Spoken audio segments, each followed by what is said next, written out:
अभी हमने कलाधारा की बहुत सुंदर प्रस्तुति यहां पर देखी है। मैंने एक एक कलाकार को प्रस्तुत करते हुए जो भी उसका रोल था मैंने उसको देखा और बहुत सदे हुए कलाकारों की तरह से यहां पर उन्होंने अपनी प्रस्तुति दी है। इसका थीम भी बहुत बेहतरीन था, चाहे रामायण के हिस्सों से लेकर उसको दिखाया गया, लेकिन किस प्रकार से पुतले बनाकर अपने मन की इच्छाओं को पूरा किया जाता है, वो इसमें दिखाया गया। ये बहुत अच्छी बात है। कलाधारा भी इसका नाम बहुत अच्छा है। ये हमारे देश की धारा थी, यही माध्यम था लोगों तक अपनी बातें पहुंचाने का। इसी माध्यम से लोग बड़ी बड़ी संख्या में घरों से बाहर निकलकर इनको देखते थे और इसी के माध्यम से जो सामाजिक कुरीतियां हैं, जो बुराइयां हैं, उनके बारे में इनके माध्यम से दिखाया जाता था। लेकिन पता नहीं, वैसे तो आविष्कार होते रहते हैं, लेकिन एक आविष्कार ऐसा हुआ जिसने हमारी सारी कलाओं पर पानी फेर दिया। जरूरी भी है, वो कलाकार है, जो वो आविष्कार है जो हमारे घरों में एक खिड़की लग गई है, जिसको दूरदर्शन कहती है। हम सब उसमें खोकर रह गए, हमारा सब कुछ खो गया। हम बाहर निकलते थे, खेलते थे, बैठते थे, चौपालों में बैठते थे, बातें करते थे, वो सब हमारी खत्म हो गई। सब कुछ अब दूरदर्शन तक सिमट कर रह गया। अब कहीं पतंगे नहीं उड़ाई जाती, कहीं पर गुल्ली डंडा नहीं खेला जाता, क्योंकि लोगों के पास समय नहीं है। आदमी दफ्तर से आता है और टीवी लगाकर बैठ जाता है और इन चीजों को उसके पास समय नहीं है, जबकि ये बहुत जरूरी है। बहुत अच्छी अदाकारी यहां पर कलाधारा के माध्यम से दिखाई गई है। मैं इनको कहना चाहूंगा, ये धारा है, ये बहती रहनी चाहिए।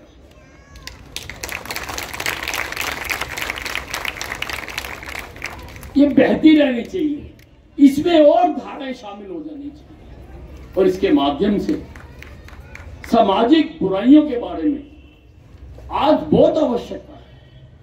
आज समाज पूरी तरह से ग्रसित है इन चीजों से और किसी का ध्यान नहीं है,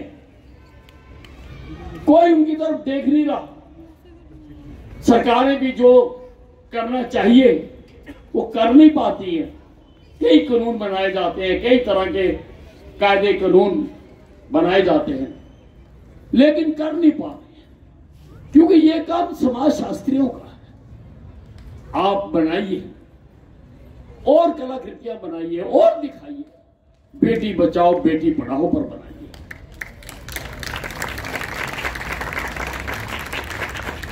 आज वैवाहिक जीवन में जो खटास आ गई, हम तो रोज दो दो चार होते हैं, हम देखते हैं उनको, लड़कियों का जीवन कैसे बर्बाद हो रहा है, कैसे घरों में लड़कियों को जलाया जा रहा है, कैसे पति पत्नी के रोज झगड़े होते हैं, कैसे पत्नी अपना सांस रोककर घर में जीवन जीने को मजबूर हो जाती। आज हमने बनाया, दफा बनाई 498, लेकिन उस दफा से इस बीमारी का इलाज नहीं होगा। उसके लिए समाज शास्त्रियों को आगे आना पड़ेगा। उसके लिए ऐसी कलाकृतियां बनानी पड़ेंगी कि लोगों को समझाया जा सके।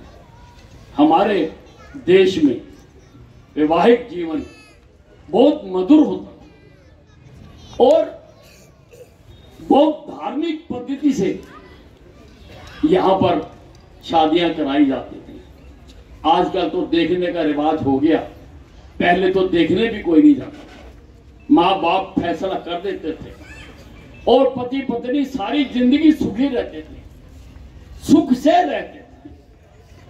आज उस बुराई को खत्म करने के लिए भी जिस भी कलाकार ने ये स्क्रिप्ट लिखी है, मैं और भी कलाकारों को कहना चाहूंगा कि इस बुराई को खत्म करने के लिए भी वो स्क्रिप्ट लिखें। इस बुराई को खत्म करने के लिए भी लोगों के सामने इसके फैक्ट्स लाएं, इसकी हकीकत लाएं, जो लाइव लोगों की कहानियां हैं उनको इस मंच के माध्यम से दिखाएं। ये देखे आज हमारे घरों के घर बर्बाद हो गए, घरों के घर बर्बाद हो गए आज।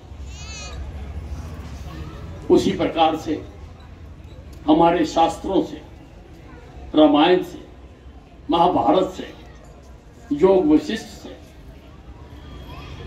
और कई शास्त्र हैं हमारे, उनमें से सूत्र निकालकर जो उन्होंने मानव कल्याण के लिए, मैं नहीं कहता कि यहां पर आके आप गीता का पाठ करो, लेकिन गीता में जो जो सूत्र दिए गए हैं उनका मंचन करिए, लोगों के कल्याण के लिए, लोगों को बताने के लिए, लोगों को दिखाने के लिए, लोगों को समझाने के लिए करिए। आप यहां पर मैंने यहां पर ये ओपन थिएटर बनवाया और सबसे ज्यादा खुशी इसकी मुझे होती है, सबसे ज्यादा खुशी मुझे होती है। मेरा मकसद यही था, मेरी सोच यही थी कि मेरे शहर के लोग, सब में टैलेंट होता है, टैलेंट सब में होता है, लेकिन उनको दिखाने का अवसर नहीं मिलता, उनको मंच नहीं मिलता अपनी कला को दिखाना। आज एक भी सप्ताह ऐसा नहीं जाता जिस दिन यहां पे कोई ना कोई कार्यक्रम ना होता। मैं यही चाहता था कि मेरे शहर के लोग, उनको अपनी कला दिखाने का भी अवसर मिले और यहां पर मेरे शहर के लोग हंसते गाते नाचते, ये मैं चाहता था। और मैं उस मकसद में मैं समझता हूं कि मैं काफी कामयाब हुआ हूं। ये हमने अच्छा ओपन एयर थिएटर बनाया है, ऐसा ही एक ओपन एयर थिएटर जो यहां पर शहीदी स्मारक बन रहा है, वहां पर 2000 सीट का मैंने बनाया, 2000 सीट, और वहां पर रोज लाइट, साउंड और लेजर शो से जो आजादी की पहली लड़ाई थी उसको दिखाया जाएगा, उसको कमल के फूल पर दिखाया जाएगा, उसको जो फाउंटेन चल रहे हैं फाउंटेन्स पर उसकी तस्वीरें दिखाई जाएंगी। और बहुत बम्बई के बड़े बड़े कलाकारों से हमने वो बनाया है। शहर हंसे, खुशी से रहे और हम भी अपने दायित्वों का निर्वाह करें। हम बताएं लोगों को कि क्या क्या बुराइयां हैं। पहले हमारी जॉइंट फैमिलीज होती थी, आज वो भी टूट रही है, इसका भी अध्ययन करें।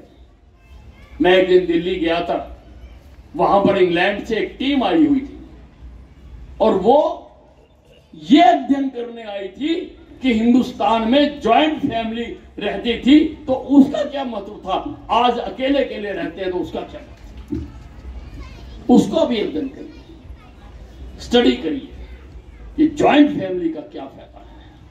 अकेला अकेला आदमी तो घर में कैदी बन के रहेगा, कहीं नहीं जा सकता, रिश्तेदारों में नहीं जाता, किसी के सुख दुख में नहीं जाता, एक आदमी है कैसे जाए।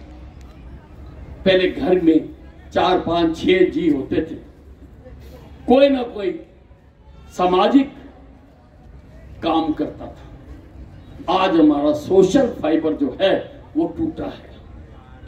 आज हमारा सोशल फाइबर टूटा है, हमें उसको दोबारा मजबूत करना है, हमें उसको दोबारा मजबूत करना है, क्योंकि आदमी अकेला नहीं रह सकता।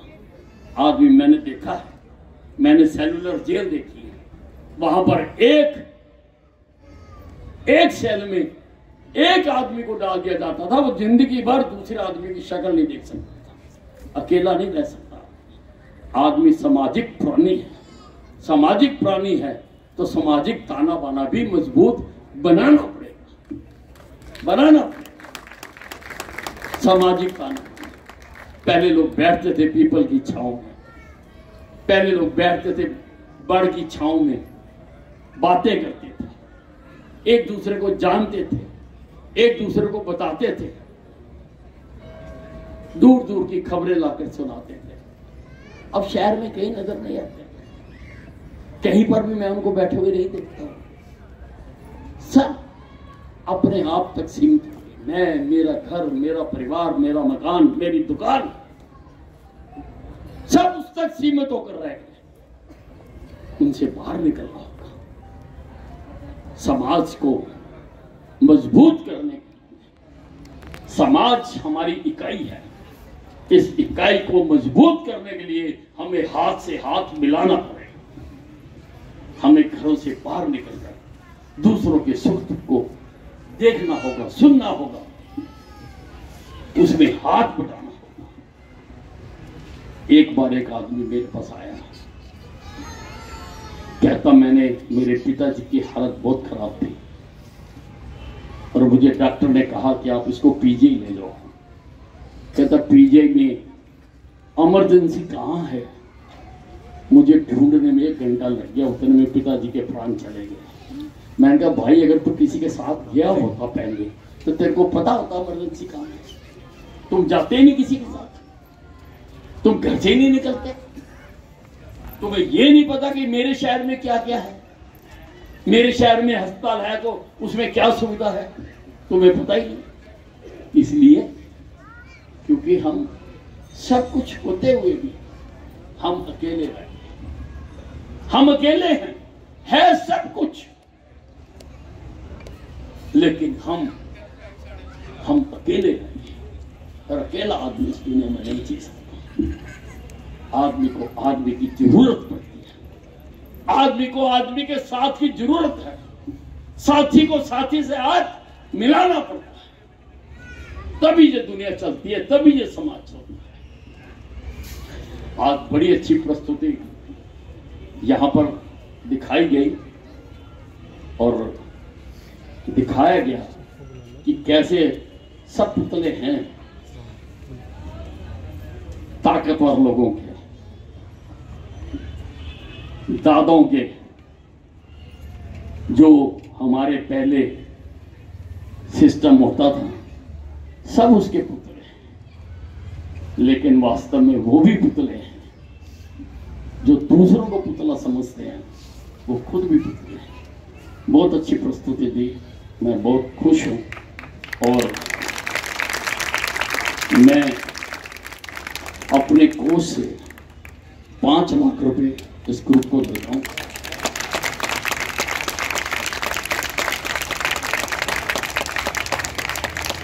और यहां पर एक अच्छा साउंड सिस्टम लगाने के लिए उसके कितने भी पैसे खर्च हो, कितने भी पैसे खर्च हो, मैं उसकी व्यवस्था करूंगा, ये मैं आपको आश्वासन दे रहा हूं।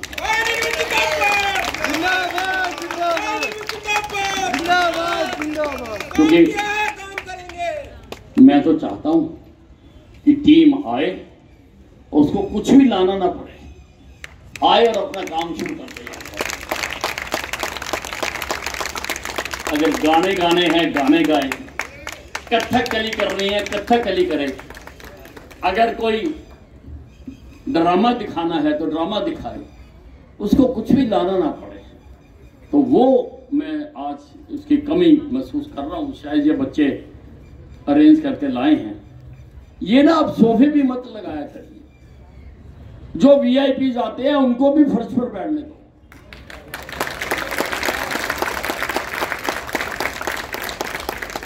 आनंद तभी आएगा, अनंत तभी आएगा। तुम वीआईपीज में और आम आदमियों में उनको अलग अलग कर देते हो। अरे इनको मिलने दो ना,